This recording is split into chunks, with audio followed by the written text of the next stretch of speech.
Olá a todos, sejam bem-vindos ao meu canal. O meu nome é Francisco Destino, eu sou sociólogo, consultor em alta liderança, especialista em mudança comportamental. Neste vídeo eu venho falar convosco em torno de como construirmos um futuro irresistível. Uma temática bastante sugestiva, mas antes de passarmos para o conteúdo, permita-me que peça-lhe a si um especial favor. Comente, coloque um like, subscreva o canal e ative os sininhos para que possa receber as notificações dos próximos vídeos que fazemos questão de postarmos todas as quartas-feiras. E assim esse movimento fará também com que as outras pessoas tenham acesso ao conteúdo. E então, sem mais delongas, vamos ao primeiro item, que nos irá dar clareza sobre como poderemos eventualmente construir um futuro irresistível.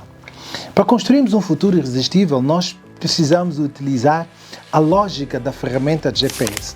Eu lembro-me há alguns anos atrás, quando falava-se pela primeira vez sobre o GPS, na altura em Portugal, eu meti-me num carro e coloquei o meu ponto de chegada seria uma avenida. Mas eu tinha-me esquecido, por alguma razão qualquer, esqueci-me de colocar o ponto factual em que eu iria chegar. O número da casa, o número da rua. Eu nunca dei tanta volta em toda a minha vida. Passei por mais de 7 vezes no quarteirão em que eu queria ir, porque o GPS levava-me sistematicamente para os mesmos lugares. Isto porquê? Porque eu não fui específico. Porque eu não fui claro em relação ao meu ponto de chegada. É exatamente assim que funciona a nossa mente. Quando não tem clareza sobre as coisas, ela não tem capacidade de imaginar sequer o lugar em que ela nos vai levar. O que acontece com a nossa mente é que todo lugar poderá eventualmente dar para nós, porque nós não fomos claros. A clareza é construída, a clareza não é algo inato. Não acontece como alguns líderes, experts, que já nasceram com um nível de clareza tão alto. E como é que se constrói a clareza? Através de perguntas críticas, perguntas sérias em relação a nós. Perguntas tão simples de quem eu sou, o que é que eu de facto quero para mim. Se eu fizer outra coisa, o que é que vai acontecer? Onde é que eu quero chegar? Estas perguntas parecem tão simples, mas são tão poderosas quando tu conseguires constatar as respostas que irás obter por intermédio destas perguntas. Portanto, eu desafio-te a apontar e começares a responder. Has de começar a perceber rapidamente que falta-te clareza, falta-te ferramentas e falta-te quase tudo para chegares onde tu pretendes chegar. Os nossos resultados não são coisas que surgem de forma circunstancial. Os nossos resultados são fruto das nossas ações. E as nossas ações, elas vêm por conta do cumprimento das tarefas que nós estipulamos como os objetivos macros, como os objetivos que vão reger a nossa vida. E esses objetivos estão construídos com base na clareza específica em relação ao lugar em que a gente pretende chegar, em relação ao tipo de vida que a gente de facto quer ter. Quando nós olhamos, por exemplo, para a pergunta quem eu sou, nós nos lembramos das célebres frases dos filósofos, quando diziam que a maior premissa do ser humano é conhecer-se a si próprio. Uma coisa é conhecermos a nós próprios, outra completamente diferente é imaginarmos a nós próprios. As pessoas que se autoconhecem de facto, elas percebem que não podem ficar por aí. Percebem que precisam mudar e alterar várias crenças, vários padrões comportamentais, porque são os tipos de crenças que a gente tem que na maior parte das vezes acabam por amolecer a nossa vontade de tomar decisão de mudarmos o rumo da nossa vida. E tudo isso tem a ver com a autoestima. Imagina alguém que tenha crença, tenha noção clara de que, por mais que tente vários movimentos, não há grande probabilidade de mudar de vida. Porquê? Porque os movimentos anteriores foram feitos com nível de clareza muito baixa. Então, quando nós temos uma clareza baixa, não há grande probabilidade de implementarmos a massividade das nossas forças nas ações que poderão eventualmente repercutir num resultado impactante. Então, se nós agirmos sistematicamente com nível de clareza alta por conta da nossa baixa autoestima, por conta da nossa incapacidade de tomar decisões sérias, o que vai acontecer é que os nossos resultados nunca nos vão convencer a marcar passos largos. Então, nós iremos nos limitar por conta da mediocridade dos tipos de resultados que a gente vai ter. Portanto, aqui há uma necessidade muito grande de questionar em relação às nossas crenças. Questionar sistematicamente as nossas crenças consiste em perceber que a base pelo qual nós fomos constituídos, ou seja, a atmosfera em que nós crescemos, o nosso seio social, aquilo que fomos vendo, aquilo que fomos ouvindo, não é necessariamente uma verdade absoluta em relação a nós. Então, quando tu te colocas perguntas intencionais, a necessidade factual de buscar outros resultados, tu começas a perceber que eu não sou verdadeiramente aquilo que eu imaginava ser. Porque se eu fizer um outro movimento, um movimento diferente do que eu já experimentei, pode haver aqui uma probabilidade muito grande de ter outros tipos de resultados. Então, esta noção clara vai surgindo na tua mente, mas essa necessidade de colocares o teu foco naquilo que tu decidiste factualmente fazer, com a intenção de mudar através da execução das tuas ações, poderá começar a criar-te aqui um senso de clareza. À medida em que tu marcas um passo na busca da realização com micromovimento, então tu vais ter micros resultados. É a soma desses micros resultados que vão dar-te a garantia e a certeza absoluta de que são as ações massivas, são as ações intencionais que podem mudar aqui a tua realidade. Isso dá-te uma crença, uma confiança tal de continuares a construir clareza em relação aos outros objetivos que tu vais criando na tua vida. Portanto, não tem como nós passarmos para um nível muito alto, não tem como mudarmos a nossa realidade de vida, não tem como conseguirmos uma nova qualidade de vida se não formos objetivos e claramente específicos em relação àquilo que a gente quer para nós. Se tu não fores claro em relação ao que tu queres para ti próprio, então todas as coisas que vão surgir, todos os caminhos que irão aparecer para ti, todas as oportunidades que tu poderás eventualmente ter, poderás achar isso como um caminho, uma via para chegares a algum lugar, para dar-te pelo menos a sensação de que estás a fazer alguma coisa, de que pelo menos estás vivo. Mas eu posso garantir que essa é a forma mais triste de viver a vida, que consiste em nos enganarmos a nós próprios. Portanto, a falta de clareza, por outras palavras, significa que estás a viver uma vida de engano. E o pior engano não consiste naquilo que nós falamos ou fazemos para os outros verem, mas consiste na consciência de que nós temos que o que nós estamos a fazer não nos irá levar a lado nenhum. Isto não é viver, isto significa sobreviver. Francisco, o que é clareza? Clareza é colocar todo o teu foco, todas as tuas energias, tanto emocionais, físicas e espirituais, num único ponto. Qual é que é este ponto? É o ponto em que tu decifraste e delineaste claramente que em X tempo eu chegarei até aqui. Este é o teu ponto.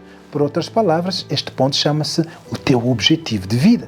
Quando tu transformas o teu objetivo de vida num ideal de vida, em que tudo quanto for acontecer paralelo a esse objetivo não conta para ti, quando tu transformares o teu objetivo como um ideal ao ponto das duas coisas conseguirem ser o teu sim, o sim pelo qual tu respondes todas as ações que tu efetivas de facto na vida, aí tu começas a construir uma clareza que é específica, que é factual, que irá te movimentar automaticamente do lugar que estás para uma nova realidade.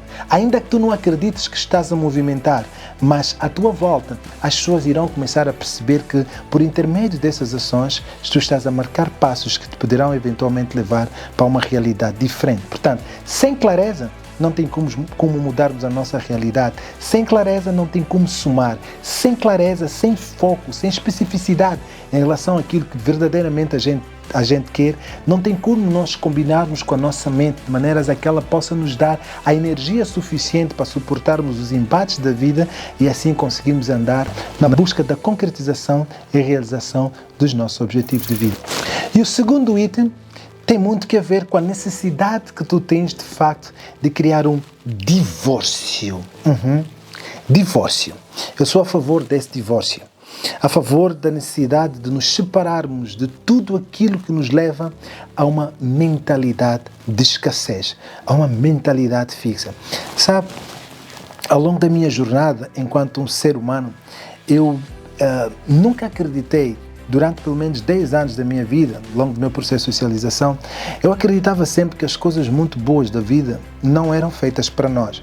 Nem para mim, nem para as pessoas que estavam na mesma realidade que eu. Eu cresci num bairro extremamente limitado, num bairro em que basicamente se sonhássemos alguma coisa, as pessoas tinham vergonha de exprimir aquilo que sonhavam, porque todo tipo de realidade que era diferente da escassez em que a gente vivia, nós olhávamos para aquilo como uma utopia. Sabe, era como se tu estivesses numa caixa fechada a acreditar que tu eras a realidade que está dentro daquela caixa.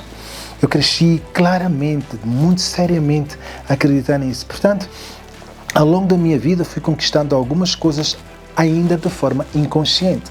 Havia uma necessidade em mim de criar algo pelo qual eu pudesse me exprimir. E este algo foi claramente o basquetebol. E eu percebi que se eu conseguia me sentir gente a praticar basquetebol, havia uma necessidade de me exprimir da melhor forma. E a única forma que eu tinha de chamar a atenção das pessoas a verem aquilo que eu exprimia no basquetebol é ser um bom jogador.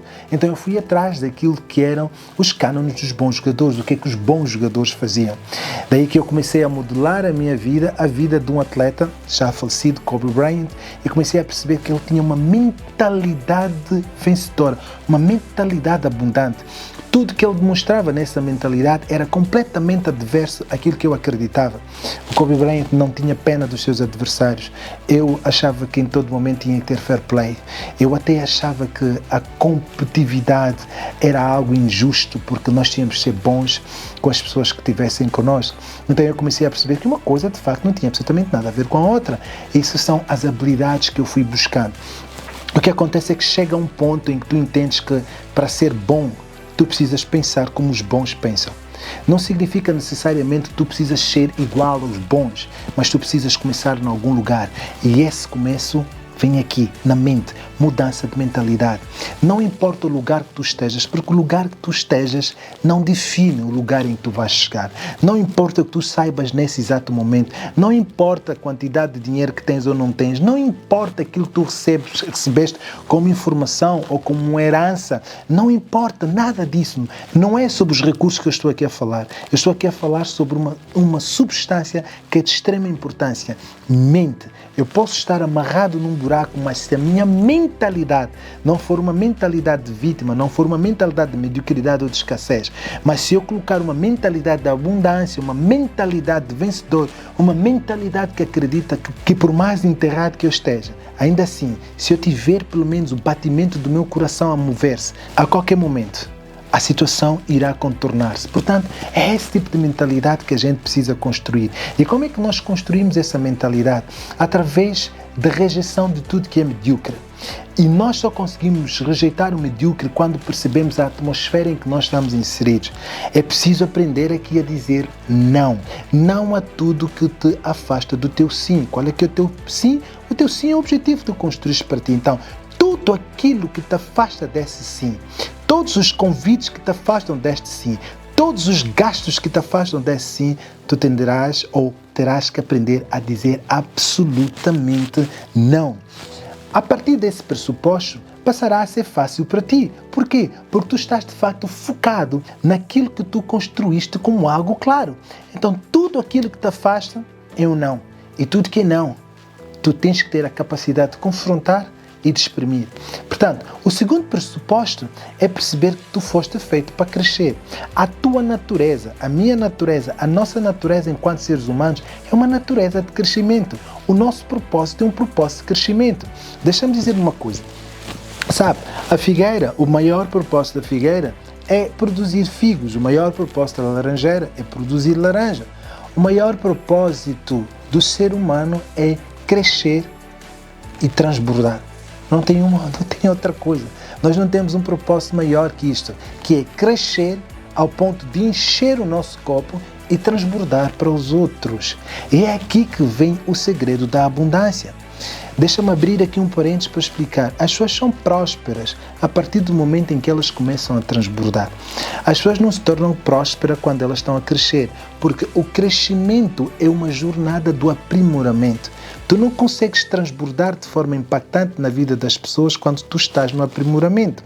Então, tu quando estás a aprimorar tanto as tuas competências emocionais, as tuas habilidades, as tuas competências espirituais, quando vais te acostumar a aprender, a trabalhar, a lidar e a driblar as vicissitudes da vida, tu começas a encontrar respostas tuas, somente tuas, que têm apenas a ver com as experiências que tu criaste, com as circunstâncias que a jornada da vida te concede.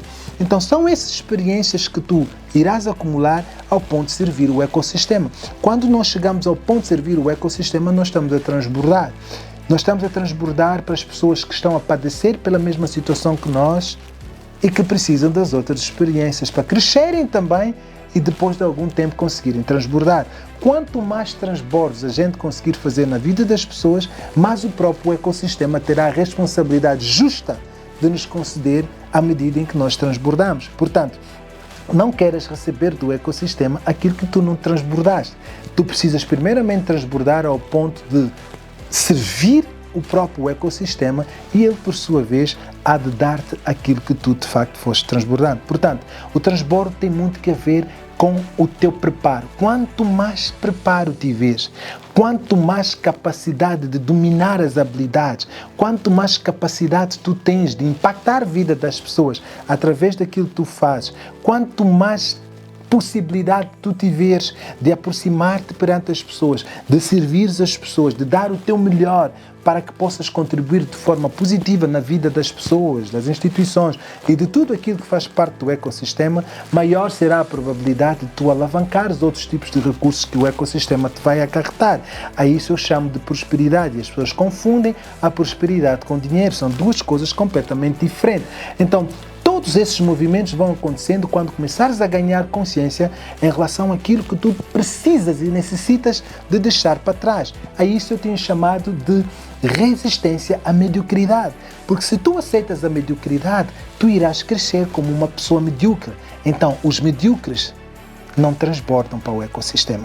Apenas aqueles que têm conteúdos de valor e aceitamos conteúdos como todas as habilidades que a gente se envolve em prol dos outros, que a gente se envolve para devolver ao ecossistema. Então, aqueles que têm essa capacidade de lapidar, de cair e levantar e perceber que aqui não correu da melhor forma, aprender com os seus próprios erros, crescer, isolarem-se para tornarem-se expert naquilo que de facto estão a fazer, esses estão a dar uma resposta àquilo que eu tenho chamado de resistência à mediocridade. Estão a dizer, não mediocridade, eu e tu não temos mais qualquer tipo de pacto. E esses movimentos acontecem quando nós vamos construindo cada vez mais a consciência, quando vamos expandindo cada vez mais a nossa consciência ao ponto dela tornar-se um ponto tão vasto e começarmos a dar a noção daquilo que nós de facto temos acumulado na nossa mente. Porque os nossos resultados são reflexos de tudo aquilo que nós acumulamos na nossa mente. Portanto, este movimento de resistir sistematicamente à mediocridade vai começar a dar-nos a clareza sobre o que nós precisamos para nós, sobre o que nós temos que ter para nós e, acima de tudo, sobre o que nós devemos factualmente lutar. O terceiro ponto tem muito que ver com a construção da atmosfera que tu precisas criar. Se tu percebes que a atmosfera em que tu estás não é uma atmosfera que te vai facilitar a acessar um ambiente que te vai levar rapidamente ao objetivo que tu construíste no primeiro item, que é a clareza desse objetivo, então a responsabilidade é tua em mudar essa atmosfera. Francisco, o que é a mudança da atmosfera? É algo muito simples. Se tu percebes que tu construíste no teu maior objetivo, que dentro de 10 anos preciso ser um empreendedor de sucesso, dentro de 10 anos preciso acumular uma cifra de $1 milhão naquilo que eu estou a fazer, então tu tens de ter a responsabilidade de analisar a tua atmosfera atual. Dentro da tua atmosfera atual, tu tens pessoas, tu tens movimentos sociais, tu tens amigos, tu tens padrões, tens uma série de elementos que tu precisas reajustar para que possas redefinir a tua rota ao encontro daquilo que factualmente tu pretendes para ti. Portanto, são padrões que tu tens que reajustar. Mudar de atmosfera significa elevar os teus padrões ao mesmo nível do objetivo em que tu criaste. Não tem como tu demonstrar sistematicamente padrões comportamentais de baixo impacto e querer chegar ao nível dos objetivos que de facto tu traçaste. São objetivos altos, são objetivos que irão elevar-te para um nível mais alto. Portanto, os nossos padrões comportamentais devem ser vigiados todos os dias, para que tu possas mudar a tua atmosfera para que tu possas mudar a tua ambiência, tu precisas vigiar aquilo que tu recebes desta ambiência. O que é que tu recebes das pessoas que estão à tua volta? Até o ponto de tu perceberes que este não é o meu lugar. Talvez eu não preciso andar com este tipo de pessoa. Talvez eu preciso fechar algumas portas para alguns convites. Talvez existem alguns lugares que para mim não passam de uma mera perca de tempo. Portanto, eu preciso começar a aprender a conectar-me a atmosferas grandes. Quais são essas atmosferas grandes? É olhar para os resultados daqueles que estão lá em cima, que fizeram movimentos e chegaram ao ponto em que tu pretendes chegar.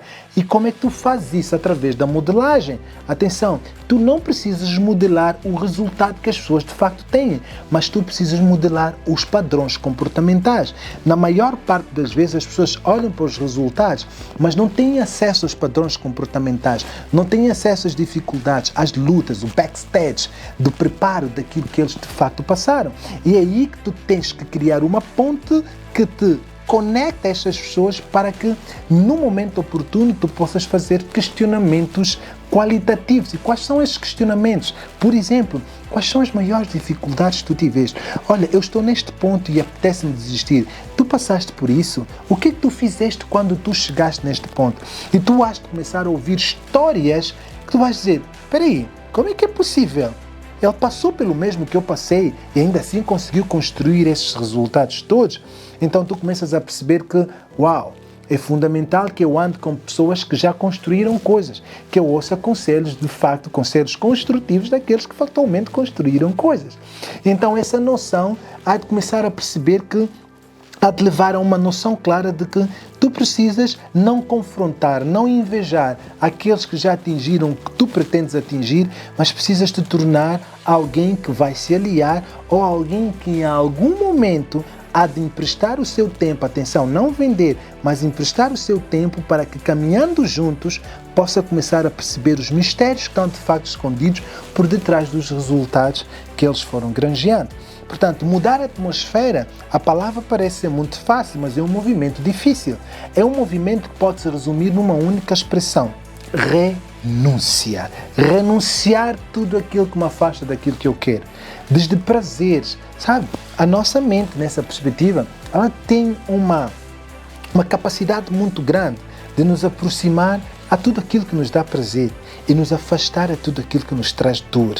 Quando nós queremos mudar a atmosfera, surgem vários questionamentos. Um dos primeiros questionamentos tem a ver com a necessidade que tu terás de perceber que tu estás a começar a abdicar de algo que durante muito tempo deu-te algum prazer. Mas se tu fores mensurar os resultados que tu tiveste na prática ou na recepção desse prazer, os resultados na maior parte das vezes são de pouco impacto. Porquê? Porque a maior parte das coisas que nos dão prazer, ou quando estamos numa ambiência ou numa atmosfera de prazer, muito pouco nós aprendemos, muito pouco nós recebemos. Nós somos moldados, nós somos treinados, nós somos capacitados e preparados quando nós temos a oportunidade de encontrar a dor, resistir à dor, aguentar a dor, ao ponto de começarmos a tirar de nós outras valias que sem este processo de dor jamais teríamos descoberto. Portanto, é uma responsabilidade tua trabalhares aqui esta mudança da atmosfera, renunciando tudo aquilo que te afasta dos teus maiores objetivos. O quarto ponto, e eu chamo de último ponto, que é fundamental, esse processo todo é um processo árduo. Este quarto ponto tem a ver com a necessidade de tu ativares o teu propósito, com a necessidade de tu liberares aquilo que de facto dá-te paixão, dá-te gozo. Aquilo que tu, quando vais fazendo, tu não tens noção do tempo que está a passar. Tu fazes de forma muito apaixonante. Porquê? Porque este processo todo é um processo longo e um processo doloroso. Se tu estiveres a cumprir esse processo com o único objetivo de obteres bens materiais, eu posso garantir-te, meu caro amigo, que nem a meio irás chegar. Porque as vicissitudes e as conquistas e as seduções são grandes. Tu poderás efetivamente mudar sistematicamente de objetivos até tu sucumbires. Portanto, se tu criares de facto e liberares o teu propósito, que é a razão pela qual tu estás a fazer o que fazes, a razão pela qual tu te doas, a razão pela qual tu és capaz de viver, mas também estás pronto de facto para morrer, Quando falo de morte, não estou a falar apenas da morte física, mas estou a falar das renúncias, sim, porque renúncia é um luto, e luto é uma perda. Uma perda eu considero como uma morte.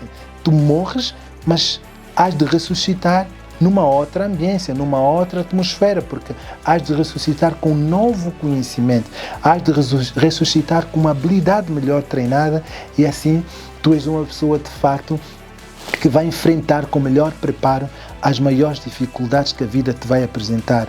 Termos uma razão pela qual nós podemos acordar e caminhar com compaixão leva-nos a perceber o porquê que nós temos que aprimorar sistematicamente o nosso talento. Lembra-te que nesse processo tu tens 2 caminhos, e que são 2 caminhos importantes de seguir. Estes 2 caminhos estão consubstanciados na realidade da necessidade de tu criares paixão por aquilo que tu estás a fazer. Se é teu propósito, e esse teu propósito por dentro dele tem um talento. O talento é a aptidão que nós temos de fazer com maior facilidade algumas tarefas. E tu, quando tens alguma facilidade ou alguma inclinação para desenvolveres da melhor forma algumas tarefas, rapidamente tu consegues criar uma paixão a fazer aquilo, sabes? Eu fui atleta profissional de basquetebol, e quando diziam, nós às vezes treinávamos com umas máquinas que controlavam quanto tempo, quantos quilómetros nós tínhamos feito.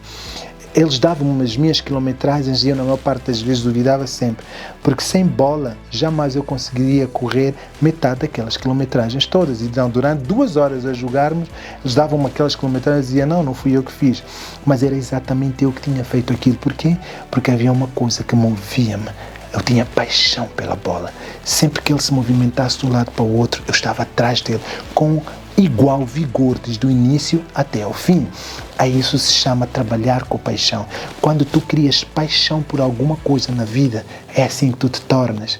E quando eu não conseguia correr mais, quando eu não conseguia manusear da melhor forma aquela bola, criava-me outra coisa. Aqui é o segundo caminho, que é a curiosidade. Qual é que era a curiosidade? Era eu perceber por que o outro faz aquilo que eu quero fazer e não consigo fazer. Então eu iria ver o que eles faziam. Então eu pensava, uau, eu preciso treinar mais, eu preciso trabalhar mais do que os outros, eu preciso ficar no pavilhão mais horas. É exatamente tu que tens objetivos de criar um sistema, que tens objetivos de criar um empreendimento fabuloso, que tens objetivos de dar-te a ti próprio uma qualidade de vida a um nível mais alto. Então isso significa que se tu criares paixão nisso, necessariamente tens que ter a curiosidade para perceber os mistérios que estão escondidos por detrás desta paixão. E o tempo não há de passar, tu nunca te vais cansar, porque enquanto tu não descobres esse mistério, significa que esta paixão não está a ser implementada da melhor forma. E quando nós não conseguimos liberar esta paixão, a nossa vida se torna amarga. E as pessoas tornam-se muito mais plenas, as pessoas servem e transbordam o ecossistema quando elas apercebem-se que dominaram esses mistérios. E esses mistérios vêm através de um treinamento árduo, através dessas renúncias todas que acabamos aqui de dizer, através da tua necessidade de perceber que tu precisas todos os dias construir um novo eu. E para construir esse novo eu, precisas todos os dias colocar questionamentos novos para que possas ter respostas novas. E assim, o teu propósito vai se tornar cada vez mais visível e a tua passagem na Terra jamais será uma passagem indiferente, porque tu te tornaste uma pessoa de valor e contribuis crescendo ao ponto de transbordar para o ecossistema. Só assim é que tu podes construir um futuro irresistível. Um beijo.